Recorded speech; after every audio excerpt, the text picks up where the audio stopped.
to go back over the objective. It says by the end of the lesson, students will be able to write a journal entry that explains their inferences using explicit details and examples from the text. How often do you guys take mental notes when you read? And what do you guys take mental notes of? I don't do it very often. I feel like I just read and I don't know. Yeah. I feel like when I'm reading, sometimes I forget to just think.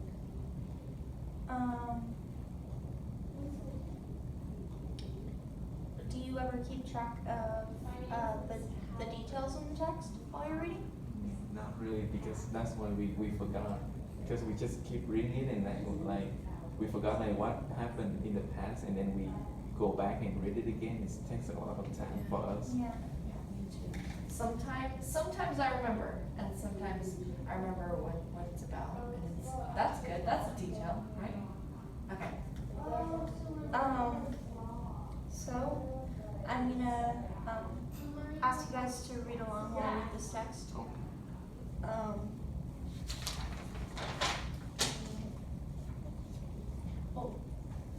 What's the title so I can find it in my book? Historical significance of the cotton gin. All right, thank you. Let me find it. All right, I'm there.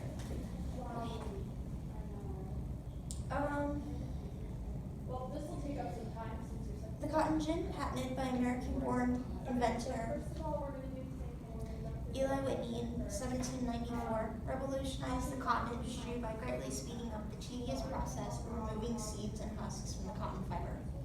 Similar to today's massive machines, Whitney's cotton gin used hooks to draw unprocessed cotton through a small mesh screen that separated the fiber from seeds and husks.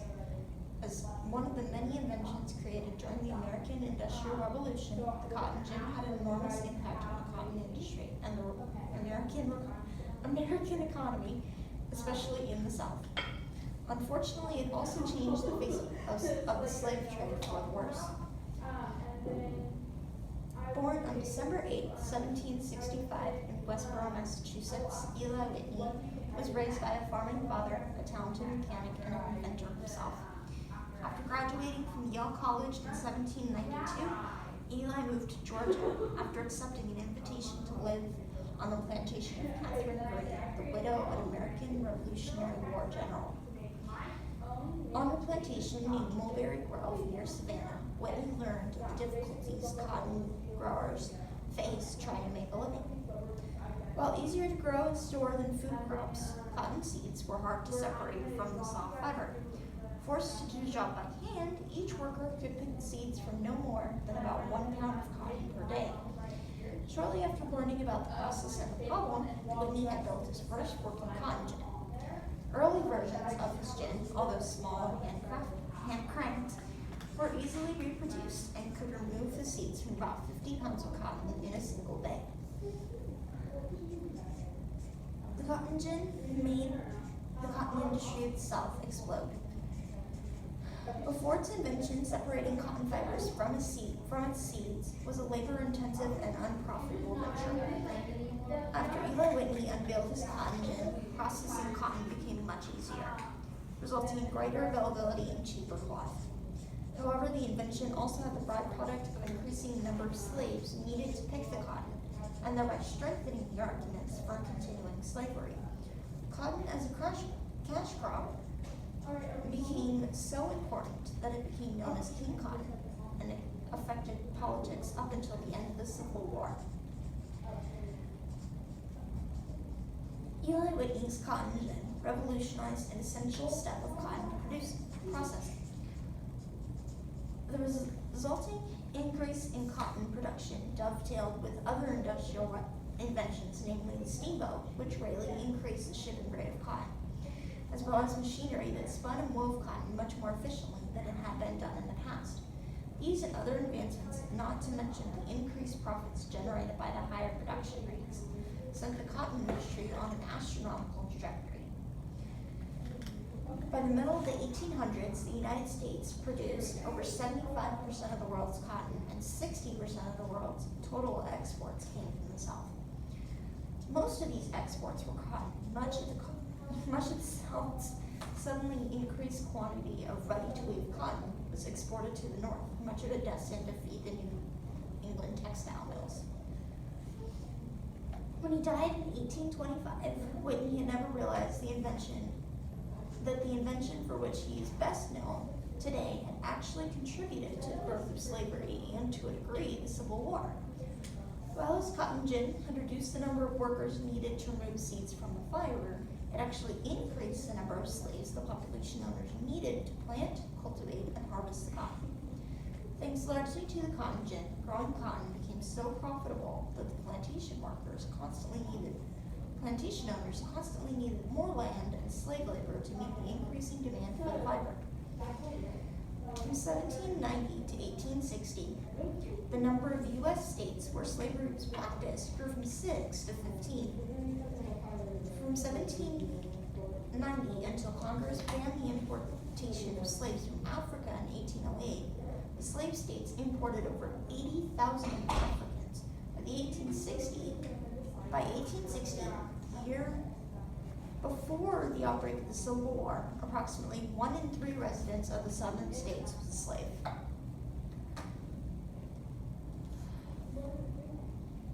So, what were some of the key details you guys noticed in that text? Eli Whitney was the inventor of the cotton gin. The cotton gin allowed for more cotton to be produced, but because of that, they needed more slaves to take out the seeds. Why did you guys say those were important details? Because Eli Whitney was the main person involved in the story. Had you guys heard him mentioned before Like in my life. in previous classes? Oh, no. I don't think so. Have you? No. I have not. I was just wondering because he's often a major historical figure. He's often mentioned when in history when we talk about the Civil War because of his invention of the cotton gin. What inferences were you guys able to make while you read the text? Do you mean like predictions of what might happen? Yeah, Because of the cotton gin? because of the cotton gin. Yeah, because of the cotton gin's creation. Well, I think there was probably more clothes made because of cotton, because there's more cotton. Mm-hmm. That's Because what the demand was so high, and they needed to get more slaves to produce the mass production because they were selling really fast. Do you guys think that this contributed to the amount of time that slavery went on? Yes. Like how long it went on? It went on for a long time. I think yeah. I think I yes. think it had a big thing to do because of the mass production of cotton needed for clothing. What do you guys think would have happened had Eli Whitney not created the cotton gin? Wearing it right now is cotton. Oh, Yeah. So no jean. Maybe we wouldn't have access to as much clothes as we do now.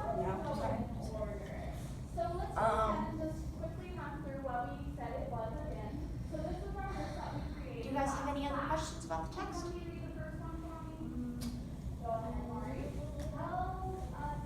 I have a question. Yep.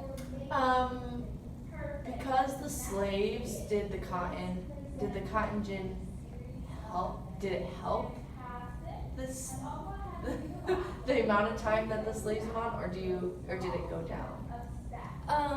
Did it help with the amount of time that they were working? Right. Yeah. It actually, because they were able to go from 1 pound of cotton to about 50 pounds, Mm-hmm. it increased, it kind of, their workday pretty much stayed the same, pretty much no matter the weather, no matter the season. which is unfortunate because who wants to work from time the sun's up to the time the sun's down? So it just made the pressure on them to produce that amount of work, and it just gave them increased pressure. It was an increased pressure on the slaves because the plantation owners needed that amount of cotton to give to other countries. So their workload didn't increase, just the pressure they had did, because they had to move faster. Okay. And they had to be able to, yes, all the slaves worked extremely hard, but, it was more of the pressure of, okay, now, we have to, move faster, to create what we need. And for the end assignment, I would like you guys to create a journal entry on what details you guys noticed while you read the text with me, and what inferences you guys were able to make. And did this class discussion add to or change your inferences or detail, or the key details that you guys noticed? Did you guys notice more key details that you hadn't thought of in this discussion? Should the answers be a couple of questions, or should we make it like a summary? Try to make it Or a paragraph? Try to make it a paragraph. Okay. You can do 2 paragraphs if you really feel like you need to do one for inferences, one for details, but it's really up to you. Okay. Okay. Yay! Perfect.